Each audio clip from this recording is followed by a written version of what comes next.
तो ताजमहल, ये नाम सुनते ही मन में एक ही बात आती है, मोहब्बत की निशानी, है ना? पर सोचिए, क्या हो अगर इसकी पहचान बस इतनी ही ना हो?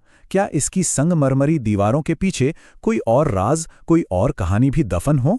आइए, आज इसी गुत्थी को सुलझाने की कोशिश करते हैं। और वो राज, वो कहानी इस सवाल से जुड़ी है कि क्या दुनिया का ये अजूबा असल में एक शिव मंदिर है? सुनने में थोड़ा अजीब लगता है ना, लेकिन एक थियरी है और वो भी काफी मजबूत, जो यही दावा करती है।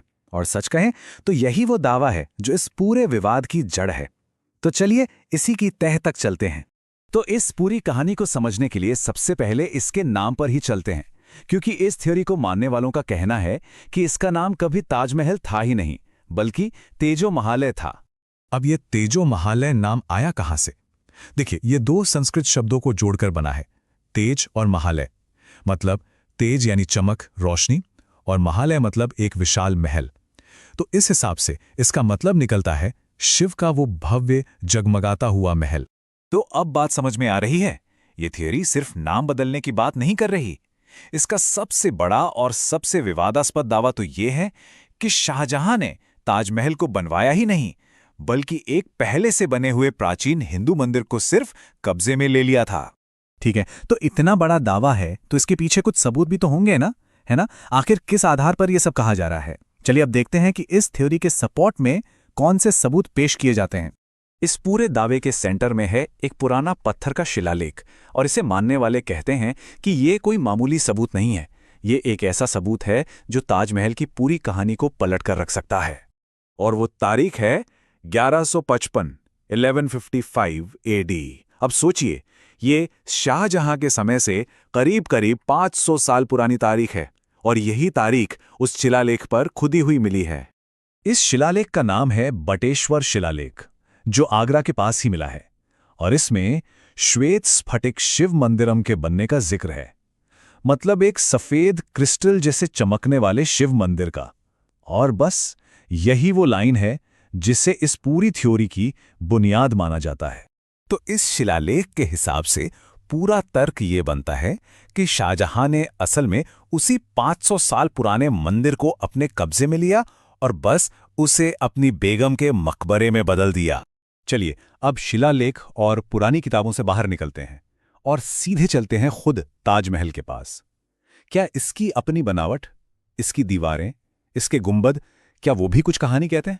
तो जो लोग इस थ्योरी को मानते हैं वो कुछ चीजों की तरफ इशारा करते हैं। जैसे कहते हैं कि गुंबद के ऊपर जो कलश है वो असल में एक त्रिशूल जैसा दिखता है। इसका जो अष्टकोणीय मतलब 8 कोनों वाला डिजाइन है वो हिंदू वास्तुकला का प्रतीक है। ये भी दावा है कि दीवारों पर ओम के निशान हैं। और सबसे बड़ी, सबसे रहस्यमयी बात, इसके तह खाने में मौजूद वो 22 बंद कमरे, जिनके अंदर क्या है आज तक किसी को नहीं पता। जैसे एक उदाहरण लेते हैं, ताज का जो 8 कोनों वाला शेप है, अष्टकोणीय आकार। इस थियरी के मुताबिक ये सिर्फ एक डिजाइन नहीं है, ये 8 दिशाओं के 8 देवताओं को दिखाता है, जो कि हिंदू मंदिर बनाने की एक बहुत आम पहचान हुआ करती थी। अच्छा, इन सभी आर्किटेक्चरल क्लूज को और इस पूरी थियरी को लोगों के बीच सबसे ज्यादा पॉपुलर किया इतिहासकार P.N. ओक ने। उनका तो साफ साफ कहना था कि ये असल में आग्रेश्वर महादेव नाम का एक पुराना मंदिर है। तो ये तो हो गई इतिहास की परतें, दस्तावेज और दावे। पर बात सिर्फ यहीं खत्म नहीं होती। ये बहस आज भी उतनी ही जिंदा है, सड़कों से लेकर अदालतों तक। तो देखिए, P.N. ओक के दावों के बाद इस बहस में जैसे आग ही लग गई। मामला फिर सुप्रीम कोर्ट तक भी गया। कई याचिकाएं डाली गई कि ताज की असली पहचान की जांच हो, और ये कोई पुरानी बात नहीं है, विवाद आज भी जारी है। अभी हाल ही में 2024 में हिंदू महासभा ने वहां गंगाजल चढ़ाने की कोशिश की थी। और आज ये पूरा का पूरा विवाद एक ही मांग पर आकर सिमट गया है। वो मांग ये है कि आर्कियोलॉजिकल सर्वे ऑफ इंडिया मतलब ASI तहखाने के उन 22 बंद कमरों को खोलें, ताकि जो भी सच है, जो सदियों से उन दरवाजों के पीछे बंद है, वो सबके सामने आ जाए। तो सवाल आखिर में वहीं आकर खड़ा हो जाता है, ताजमहल की असली कहानी कौन सी है? वो जो हम सब ने किताबों में पढ़ी है, या वो जो शायद उन 22 बंद दरवाजों के पीछे कहीं कैद है? ये एक दबा हुआ इतिहास है या बस एक रहस्यमयी पहेली?